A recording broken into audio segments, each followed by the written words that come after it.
and the task was right on in my professional opinion. I can't hear you!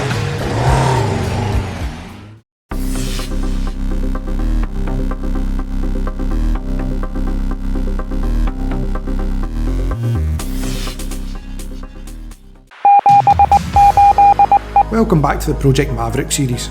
In this part I'll go into the highs and lows of the build. First of all, the 20th of February 2022, the bike fired into life. Definitely one of the highs, as it was the first time that the bike had ran probably the best part of a decade. Still had a lot of work to do, but it was getting closer to its first MOT test certificate since 2014. The next job was to rub down and spray the engine, again using the Simonized Tough Paint. Then I replaced the old rubber front brake hoses with HEL braided lines and done away with the splitter. I rebuilt the petcock and I managed to get the bike MOT'd out a few times, but it still had some fueling issues. When I got the bike up to temperature it was cutting out at idle. I got some new ignition coils, HT leads, and I replaced the rubber carb holders. This seemed to sort it for a bit. It was going to be my first time spray painting and I didn't know what to go with, so I went with Cellulose Paint and used the REL colours rather than the Kawasaki original colours. After rubbing everything down, getting it primed, painted and getting the stickers in the tank, tail section and side panels, I sprayed the lot with clear coat. Then this happened. The 1K Smart Clear coat reacted with the solvent in the stickers and pretty much ate the paint. I had to rub it all back down and start again. I was gutted. I had planned on using pinstriping tape for the white between the red and black, and I'd already sprayed the tank with the two colours marrying up to one another, but obviously this wasn't going to work, so I had to mask off a 5mm wide section, rub it down and then prime and spray paint it white. I'm actually really pleased with how it worked out, but it was a long and tedious job. In the end, I put the stickers over the clear coat. They were robust enough. To be honest, I should have flattened the clear coat before I'd done this, but hey. I took the wheels to Paragon wheels over in Kilbride for powder coating and they turned out great. I took them round to Dell's to get the bearings pressed in and then got them fitted to the bike. I then got a light tinted MRA screen from BikeHPS, and now Kelly McGPZ is on their website since I've done a product review.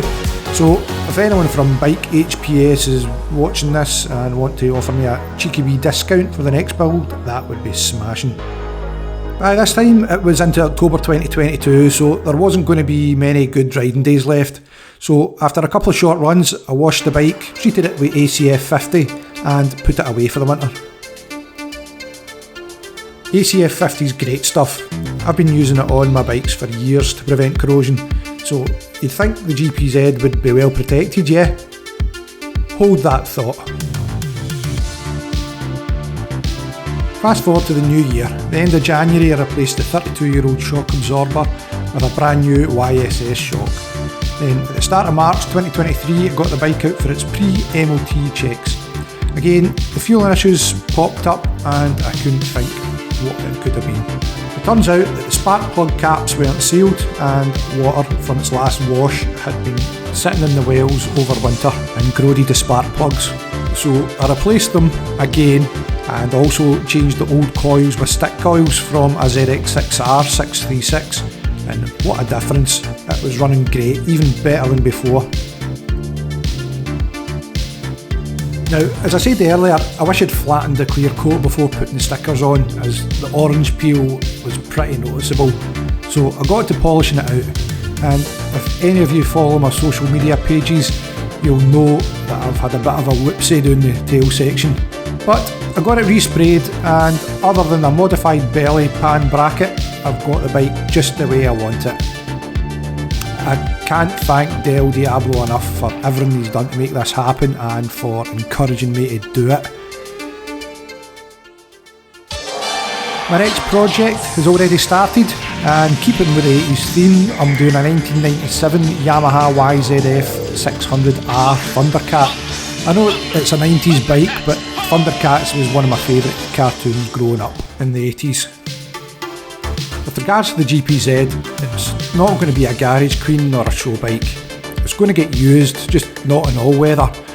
It's very much going to be a fair weather bike and I'll keep it good, but I've always looked after my bikes anyway. The first time I saw it under the cover at Del Diablo's, I knew it couldn't be rehomed any further than the 20 yards it was to my garage.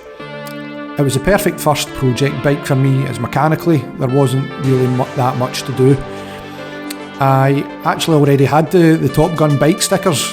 I saw them on eBay a good while ago and I just bought them because I knew I always wanted to do this. Thanks for watching, and if you liked the video, hit the wee thumbs up button down below and don't forget to subscribe to my channel.